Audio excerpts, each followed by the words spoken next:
1347년 10월 12척의 배 중 한 척이 시칠리아 메시나 항구에 도착했습니다. 배 안의 선원들은 이미 사망을 한 상태였고 살아있는 사람이 몇 명 없었지만 그들도 피와 고름이 묻은 검은 종기에 덮여 있었습니다. 이 죽음의 배를 시작으로 유럽에는 흑사병이 돌기 시작했고 결국 유럽의 인구는 4분의 1로 줄어들었습니다. 그 당시 기독교가 지배했던 중세 사회였기 때문에 사람들은 페스트를 인간의 죄에 대한 신의 형벌이라고 생각을 했습니다. 이 작품은 로마의 흑사병으로 천사가 어느 집 문 앞을 가리키고 있었습니다. 그리고 이 집에 사는 사람은 곧 형벌을 받게 된다는 것을 의미합니다. 이런 혼돈의 시대에 항상 병의 원인으로 지목되는 상황이 생기게 되는데 흑사병을 퍼뜨린 것이 유대인이라는 소문이 돌았습니다. 그렇게 유대인이 생매장 당하거나 산채로 불 속에 던져졌죠. 사실 유대인들은 율법적으로 손을 자주 씻기 때문에 병에 걸리지 않았을 것으로 추정하는데 유대인이 흑사병에 걸리지 않았다는 이유로 유대인은 이 당시에도 핍박받았습니다. 이 작품은 작품명이 페스트인데요. 아르놀트 베클린의 작품으로 꼬리 달린 해골이 박쥐의 날개를 달고 있는 이상한 동물 위에 타고 골목을 누비고 있습니다. 그리고 길에는 시신들이 있습니다.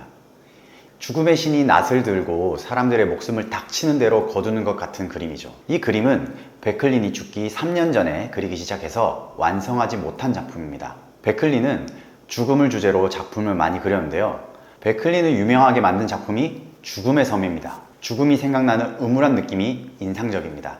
여담으로 그 당시 엿병을 치료하던 의사의 모습이 남아있는 그림이 있는데요. 그림 상단에 독일어로 로마 지방의 불이 가면 의사라 쓰여 있습니다. 사실 이 복장은 중세시대 의사들의 복장은 아니라고 합니다. 하지만 중세에 대한 불결한 이미지 때문인지 17세기의 의사의 그림으로 남아 있습니다. 이 작품은 도시에서 발생한 1720년 전염병의 기적적 에피소드를 기리기 위한 것으로 14세기 성인으로서 전염병을 겪었던 성 로크가 나타나 병든 이들을 돕는 장면을 묘사하고 있습니다. 하지만 작품을 자세히 보면 자신도 낫게 해달라고 간청하는 남자의 모습과 간청을 하는 남자보다 아이에 관심을 갖는 모습이 기적을 묘사하는 느낌보다는 희망을 바라는 모습, 그리고 그 희망을 남자는 바라보지 않는 듯한 모습이 더 인상적입니다. 결국 페스트는 유럽의 과학과 의료기술을 발달시키고 봉건제도를 붕괴시켰습니다. 신에게 기도를 해도 페스트가 끝나지 않고 수많은 사람이 죽었기 때문에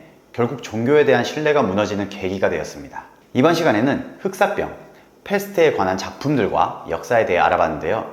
다음 시간에 더 흥미로운 작품에 대한 이야기를 가지고 여러분들 찾아뵙도록 하겠습니다. 안녕!